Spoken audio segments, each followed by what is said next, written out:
예레미야 23장 1절에서 4절 말씀 보겠습니다.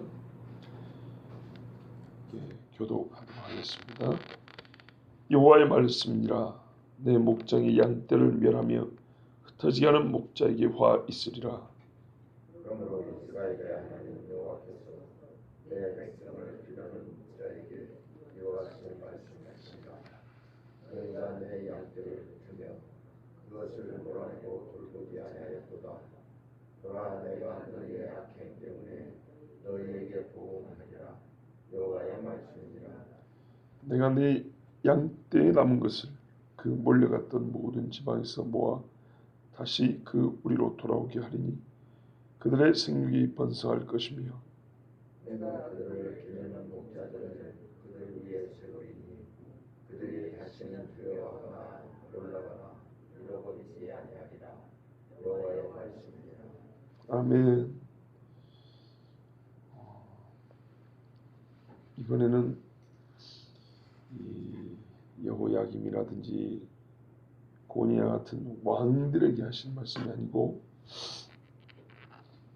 사실은 왕도 포함이 될 수도 있습니다만은 조금 더 넓은 의미에서 목자들이라 불려지는 사람들에게 얘기하고 있습니다. 1절에 내 목장의 양떼를 멸하며 흩어지게 하는 목자 이렇게 되어 있죠. 사실은 그들이 잘못한 걸 빼면 그냥 내 목장의 목자에게 이러면 좋은데요.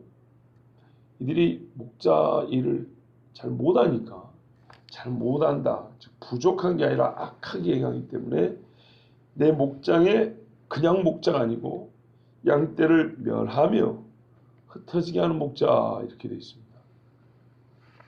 멸한다는 건 죽인다는 거죠. 목장 안에 양떼니까 야생도 아니고 하나님 이렇게 울타리를 쳐놓은 그 안에 보호하고 있는 양인데 보호하려고 해놓은 양마저도 멸한다. 죽인다는 얘기입니다. 수명이 닿아서 죽는 게 아니죠. 우리가 앞에 보다시피 하나님을 똑바로 못 섬기니까 밖에서 갈대아 군대가 오고 칼에 죽고 들에 죽고 집안에서 죽고 전염병으로 죽고 기근으로 죽고 멸한 그러니까 멸망을 당한다는 게 먼저 앞에 설명이 되어 있습니다. 그렇게 죽게 하는 목자. 그러니까 분명히 앞에는 각자 자기 죄로 죽습니다.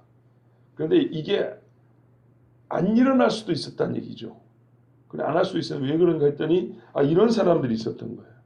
목자라고 불려질 만한 그런 사람들이 있어서 하나님이 앞에 말씀한 것처럼 이렇게 멸망당하는 이런 일들이 없을 수도 있었고 또 흩어진다. 끌려가잖아요. 왕들도 끌려가잖아요.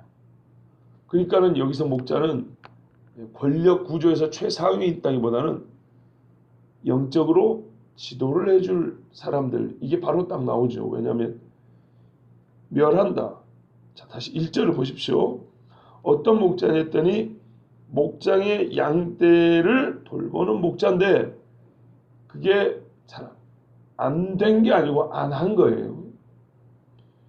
그 결과 양떼가 멸망을 당했고 자연적으로 죽은 게 아니고 외부의 힘에 의해서 안 죽어도 될 게 죽었고 흩어지게 목장이니까 그 안에 보호를 받아야 되는데 밖으로 끌려져 가지고 끌려갔다는 얘기입니다. 이게 뭔가는 사실 앞에 몇 번이나 반복되게 나왔기 때문에 제가 그거를 앞에 이야기를 가지고 좀 해드린 거예요. 칼에 죽임을 당하고 기근으로 죽고 전염병으로 죽고 그리고 이방으로 종으로 끌려가고. 근데 이미 이 끌려가고 죽는 데는 왕들도 포함된 걸 봐서 여기서 목자는 권력구조의 제일 위에 있는 정치적인 의미의 목자라는 의미보다는 그러니까 여기서 정치를 말하는 왕이나 고위 관직에 있는 사람들 말한다기보다는 영적인 지도자의 위치에 있는 사람을 말하는 것이구나 라고 이렇게 볼 수 있다 이런 말입니다.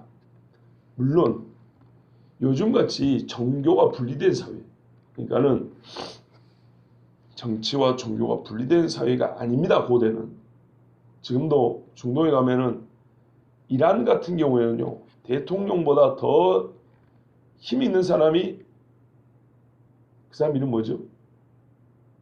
로하마니? 하여튼 갑자기 생각 안 나는데요. 그 할아버지 있어요. 그분이 대통령보다 훨씬 더 강합니다. 이란 그 무슬림 지도자입니다. 이 사람 말이 이란의 모든 법보다 위에 있습니다. 그러니까 지금도 정치와 종교가 그렇게 분리되지 않은 사회, 훨씬 더 종교 힘이 강한 사회가 있기 때문에 여기서 목자를 그냥 쉽게 말하면 뭐 제사장이나 선지자다 이렇게 말하기는 어렵습니다. 딱 잘라서 정치적인 지도자가 종교적인 지도자고 신앙의 지도자가 이 세상의 지도자이기도 하기 때문에 분리하기는 딱 어려운데 하여튼 이스라엘 사람들, 유다 사람들이 이방 사람들의 침략을 받아 죽임을 당하고 포로로 끌려가는데 아주 큰 영향을 미쳤던 원인을 제공했던 일단의 무리를 지금 하나님이 목자라고 부른다는 것은 분명합니다. 제가 그냥 딱 제사장, 선지자 이렇게 말해도 되는데 왜 이렇게 설명이 기냐면요. 본문에서는 그렇게 딱 부러지게 말씀하고 있는 게 아니고 그들이 누군지 설명을 해놓고 있기 때문에 꾸며놓은 말을 갖고 말하기 때문에 제가 그거를 그냥 말 그대로 푸는 겁니다. 무슨 말인지 아시겠죠? 저보고 말을 어렵게 한다는데 말을 어렵게 하는 게 아니고 본문에 정직한 겁니다. 하나님이 이스라엘 왕이 가서 이르라 그러면 제가 그냥 그대로 하면 돼요. 그때 당시 왕이 누구고 이 왕이 한 일이 이런 일이고 그 왕이 가서 이런 말입니다. 이러면 되는데 오늘 본문에 뭐라냐면 자 이번에는 이스라엘의 선지자들에게 가서 이르러라 이스라엘의 제사장에 가서 이르러라 이랬으면 제가 그냥 딱 한마디로 이제는 하나님이 제사장과 선지자에게 주신 말씀입니다. 이러면 되는데 본문 자체가 뭐라냐면 양떼를 멸하며 흩어지게 하는 목자였기 때문에 저는 이 말을 그냥 그대로 풀이한 겁니다. 아시겠죠? 그러니까 말이 긴 거예요. 직분이나 직책을 말하는 게 딱 부러지게 왕, 선지자 이렇게 말하는 게 아니고 그들이 책임을 맡고 있는 내용, 그들이 잘못한 일의 실상을 이렇게 풀어서 설명을 해놨기 때문에 말씀이 제가 그걸 그대로 가지고 여러분이 다시 전하기 때문에 말이 긴 겁니다. 어렵게 말하는 게 아니고. 그리 봤을 때 여기 목자라는 거는 본래 하나님의 양떼라고 하는 이스라엘 사람들을 목장 안에서 잘 멸하며 흩어지니까 멸망당하지 않도록 보호하고 흩어지지 않도록 할 책임이 있었던 어떤 사람들이라는 겁니다. 그럼 그 사람들이 누구냐 하면 우리가 쉽게 그냥 선지자, 제사장 이렇게 말해도 되지만 요즘같이 그런 종교적인 지도자하고 정치적인 지도자가 딱 부러지게 갈린 시대가 아니기 때문에 여기 목자라는 사람들은 제사장도 가능하고 선지자도 가능하고 이미 앞에 언급했던 왕도 가능하다 이런 말입니다. 그러나 앞에 왕이 끌려가고 왕도 죽임을 당했다고 했을 때 봤을 때는 조금 더 강조점이 어디에 놓여있냐 볼 수 있다면 제사장 그룹 선지자는 가끔 나오지만 제사장은 뭘까요? 혈통으로 레위 지파에서 계속 내려오고 평상시에 제사장이 말씀을 가르치게 되어 있습니다. 기록된 말씀을 평상시에 가르치는 레위인 제사장들입니다. 그러니까는 이 말씀은 아마도 레위인과 제사장을 주타깃으로 한 그런 말씀일 가능성이 높다라는 겁니다. 그러나 딱 부러지게 제사장 이렇게 말하기는 어렵고요. 제사장이나 선지자나 왕들까지 포함해서 이 하나님의 양물이라는 이스라엘을 전체적으로 영적으로 하나님 앞에 책임지고 돌봐야 될 그런 사람들 이들이 목자입니다. 그런데 그 사람들이 잘 돌보지 못해서 멸망을 당하고 흩어지게 했다 그랬습니다. 그러면 어떻게 되냐? 화 있으려. 예수님 당시를 생각해보면 아주 이해가 빠릅니다. 예수님에게 맨날 대적에 있던 일반 유대인들 말고 그 높은 사람들 있죠. 뭐 이름만 해도 거의 우리가 자동으로 나오는 누구 그러죠. 예, 대제사장과 서기관과 백성의 장로와 바리새인들과 또 뭐 사두개인까지 이런 사람들이 주로 이 목자 그룹에 들어있는 사람들이죠. 근데 그 사람들이 눈먼 소경된 인도자여 그렇게 말했거든요. 예수님이 너희만 지옥에 가는 게 아니라 너희를 따르는 사람을 배나 지옥 자식 되게 한다 그랬거든요. 꼭 그런 류의 사람들을 얘기하는 겁니다. 화가 있습니다. 이 사람들은. 당연히 이 사람들은 우리 식으로 말하면 구원을 못 받고요. 살았어도 하나님 앞에 그들의 삶과 죽음이 큰 형벌을 받고 하나님께 저주받은 자인 것이 드러날 것입니다. 왜냐하면 이렇게 2절을 말씀하고 있죠. 화 있으리라. 그러므로 화가 있은 결과 그들의 행위와 내가 그들에게 화를 내는 결과 이스라엘 하나님 여호와께서 내 백성을 기르는 목자에게 본래 이 사람들은 멸망을 당하거나 흩어지게 만들고 기르어야 되는 거예요. 기르다. 예수님도 사도들에게 먹여라, 치라 그랬단 말이죠. 그러니까 구약이나 신약이나 똑같은 겁니다. 하나님이 이런 일을 맡긴 사람들이 있어요. 이와 같이 말씀하시니라. 너희가 내 양떼를 흩으며 그것을 몰아내고 돌보지 아니하였도다. 이방에서 군인들이 와갖고 끌어갔다고만 말하지 않냐고. 그것이 한편에서는 너희가 나가라고 이렇게 막 몰아냈다는 겁니다. 흩으며. 그러니까 이 목자라는 사람들이 의도적으로 막 흩어버리고 몰아내고 죽든지 말든지 내버려뒀다입니다. 보라, 내가 너희의 악행 때문에 너희에게 보응하리라.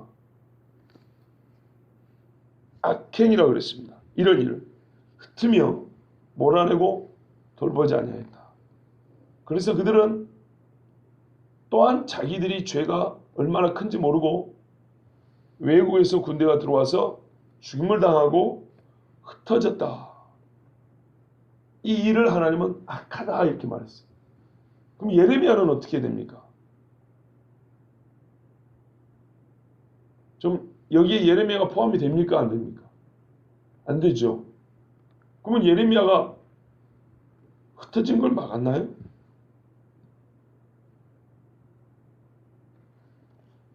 예레미야가 있어갖고 죽어야 될 사람이 안 죽었습니까? 실상 예레미야 때문에 몇 사람이 회개했는지는 기록이 안 돼 있습니다.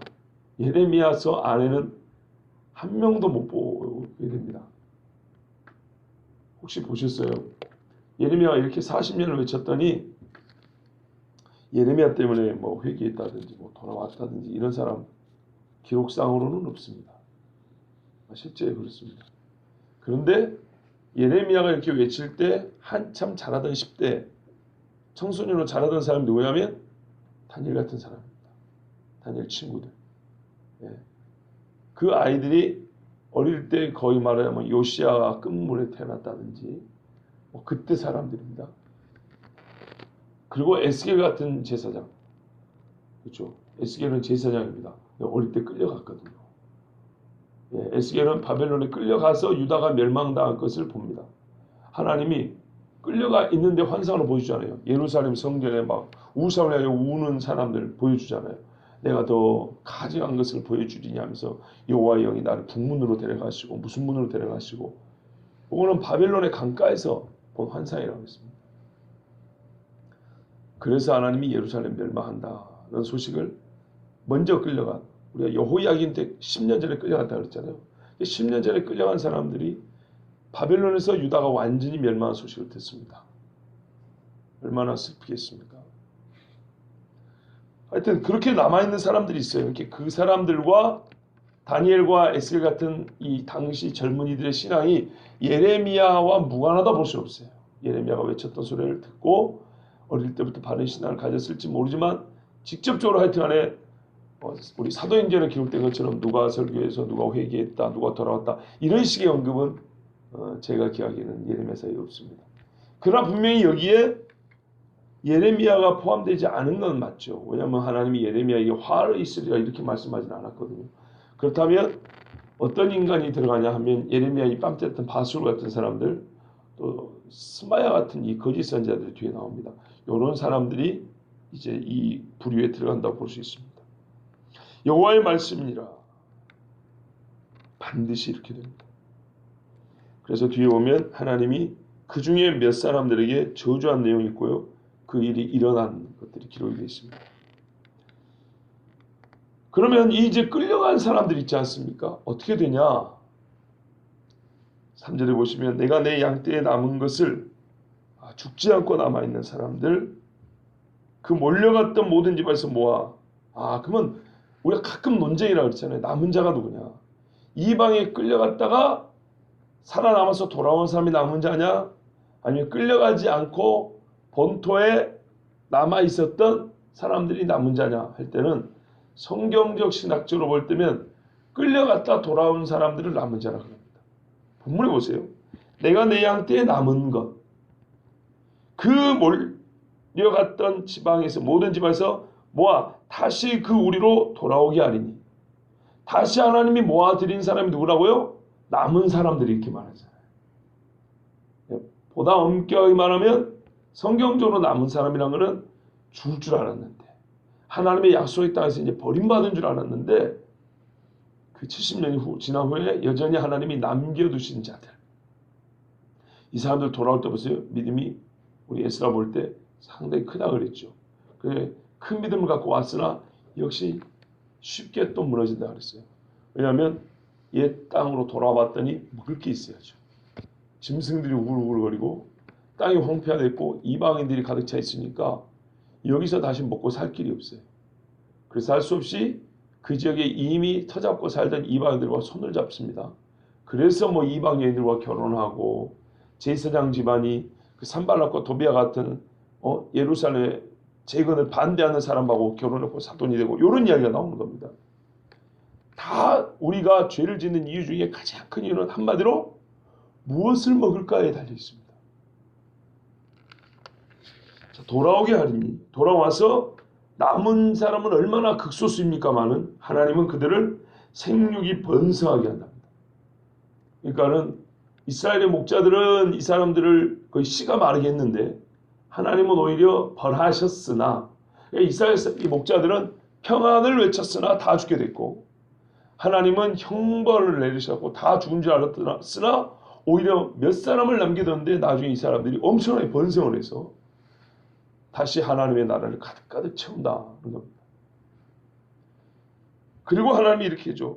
그런 악한 목자들은 패하고, 4절에 보시면 내가 그들을 기르는 목자들을 그들 위해 세우리니, 다시 세운다는 겁니다. 실제로 그렇습니까? 그렇죠. 포로 말기에 학개스가랴 같은 선지자들 있고 마라이 같은 선지자들도 있고, 그리고 제일 중요한 것은 예수님이 있었고 예수님과 함께한 제자들이 있었고, 여기서는 그래서 제가 선지자라고 딱 잡아서 말하는지 아는 거예요. 이스라엘의 양무리를 먹이고 채워야 될 그런 책임이 있고 하나님 앞에 부름받은 사람들하고 좀 넓게 말하는 거예요. 왜냐하면 이 말씀 목자해야 될 일을 그대로 예수님이 자기 제자들에게 명령하기 때문에 그대로.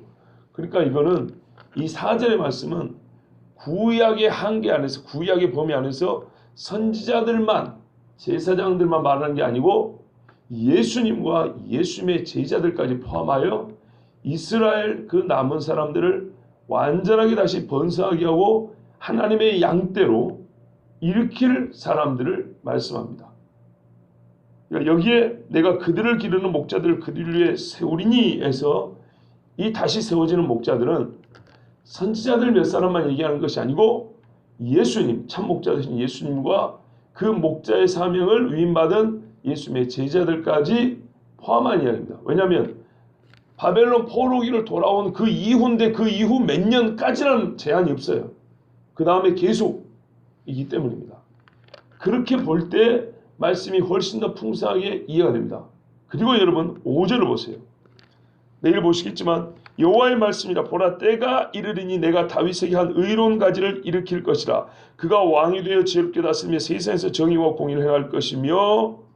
여기에 다윗의 한 가지가 누구죠? 예수님이잖아요. 그렇죠?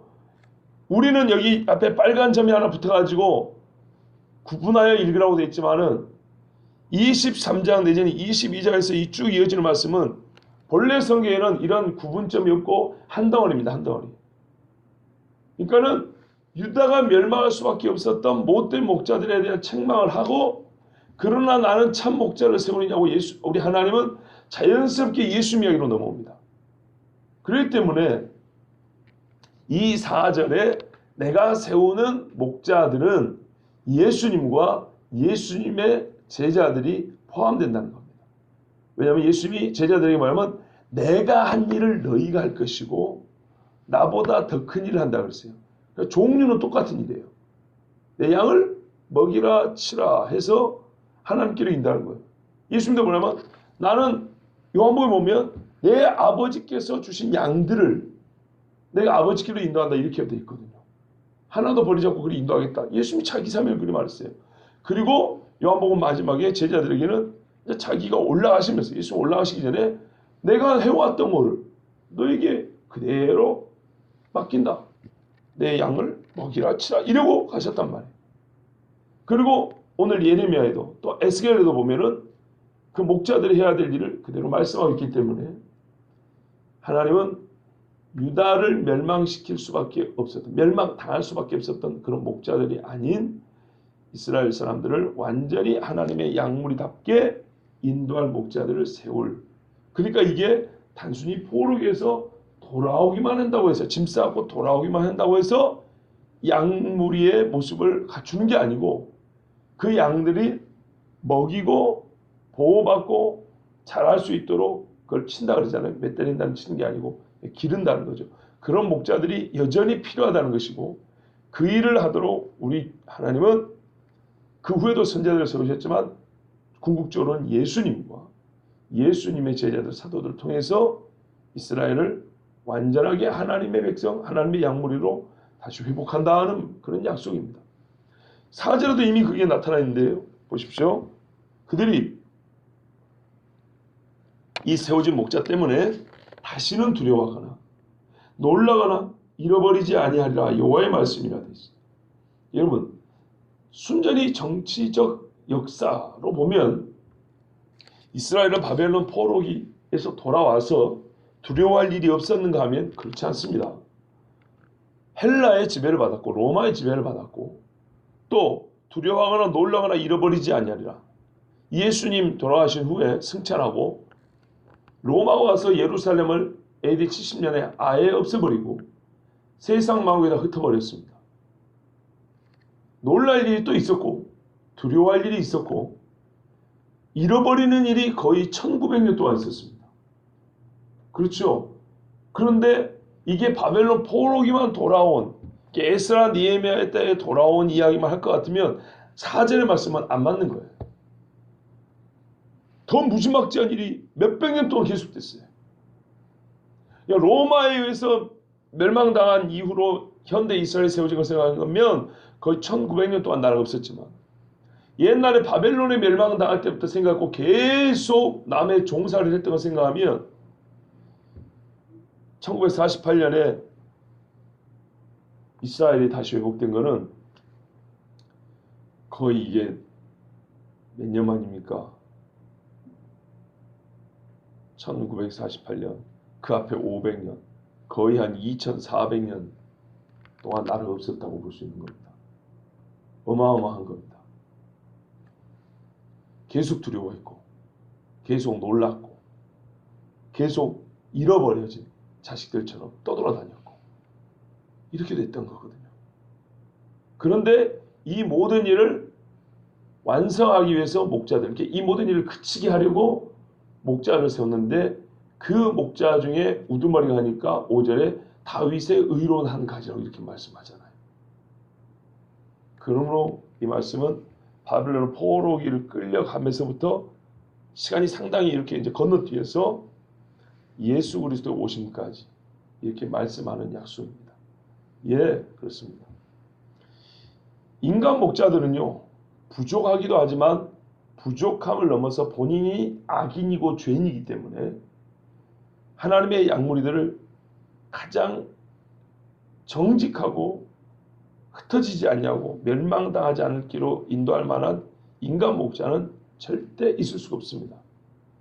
물론 간혹 예레미야나 이사야 같은 이런 하나님 앞에 칭찬 들을 만한 목자들이 있긴 있지만은 전반적으로 이스라엘에게 하나님이 목자의 역할을 하라고 보냈던 선지자나 제사장들 중에는 오히려 더 많은 수가 여기에 이 악행하는 목자에 들어간다고 볼 수 있습니다. 그래서 하나님께서는 이들 목자를 통해서는 결코 하나님의 양떼가 양무리 안에 들어가기가 어려우므로 자기 아들 예수 그리스도를 진짜 목자로, 왜냐하면 시편에도 여호와 나의 목자라 그랬잖아요. 그래서 하나님 자신이 참 목자로 이 땅에 오셔서 양떼의 양무리들을 보호하십니다. 그 말씀이 예수님도 이렇게 말했죠. 나는 양의 문이라. 양 우리를 쳐놓고 돌담이든 나무든 우리를 쳐놓고 그 문을 지키는 문이다 이렇게 말하는 거예요. 그래서 다무로 많은 도둑놈이고 다 문을 열고 들어가야 된다는 거죠. 내가 허락해야 들어가고 허락하지 않으면 안 들어가고. 양의 문 역할하는 목자가 거기에 사탄을 집어넣겠습니까? 이리와 여호와 승냥이를 집어넣겠습니까? 그러지는 않겠죠. 예, 말 그대로 시편의 여호와 나의 목자가 예수님으로 우리에게 오셔서 진짜로 우리가 멸망당하지 아니하고 끌려가 흩어지지 않도록 우리 주님이 오셨습니다. 그 약속이 오늘 말씀에 즉 23장에 기록이 되어 있는 것입니다. 그래서 구약은 모세의 글과 시편과 선지자의 글에 나를 가리켜 기록했다는 말씀이 오늘 여기서도 증명이 되는 것이고, 이것이 결국에는 보통 인간 목자들은 잘해봐야 현상유지 정도고, 하나님께서는 진짜 목자인 자기 아들, 아니 자기 자신을 목자로 이 땅에 보내시고 또는 오셔서 우리를 완전하게 두려워하거나 놀라거나 잃어버리지 않게 하신다는 것이구나. 바로 메시아의 약속을 우리가 여기서 발견하니 얼마나 감사하고 우리의 구원의 보장이 확실합니까? 그렇다고 해서 목자들이라고 그랬잖아요. 그러니까 예수님이 그리스도가 2명이고 3명은 아니잖아요. 그러니까 그리스도가 우두머리시지만은 그의 사명을 위임받은 사도들 또는 그 후예라고 할 수 있는 믿음의 사람들, 특별히 이제 저희 같이 설교하는 사람들은 이 말씀을 경고를 받고, 하나님의 양무리가 밖에서 들어오는 뭡니까? 대적에 의하여 칼에 죽임을 당한다거나 끌려간다거나, 즉 복음과 이 생명의 자리에서 끌려가가지고 사망으로 던져진다거나 이런 일이 없도록 해야겠다라는 책임을 느껴야 합니다. 그러니까는 예수님을 예표하고는 말씀입니다라면 은혜는 대신 좋은데, 여차하면 이 목자들이라고 불려지는 영적인 책임을 져야 될 사람들이 자기 책임을 또 소홀히 할 수 있거든요. 이거 예수님 이야기야 이렇게만 가버리면 그러면 안 된다는 거죠.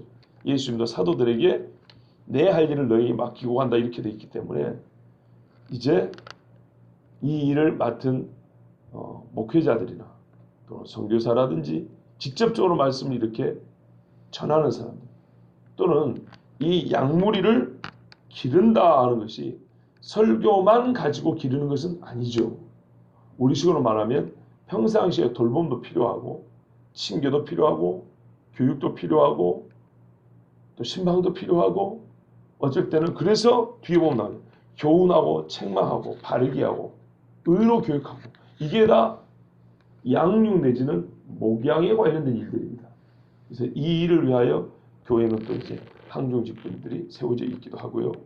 봉사의 직분을 받은 분들로 세워져 있기도 하고, 그래서 전체적으로 우리가 이 목자적인 의식과 사명을 감당해야 된다. 이런 것은 또 같이 책임을 져야 될 문제입니다.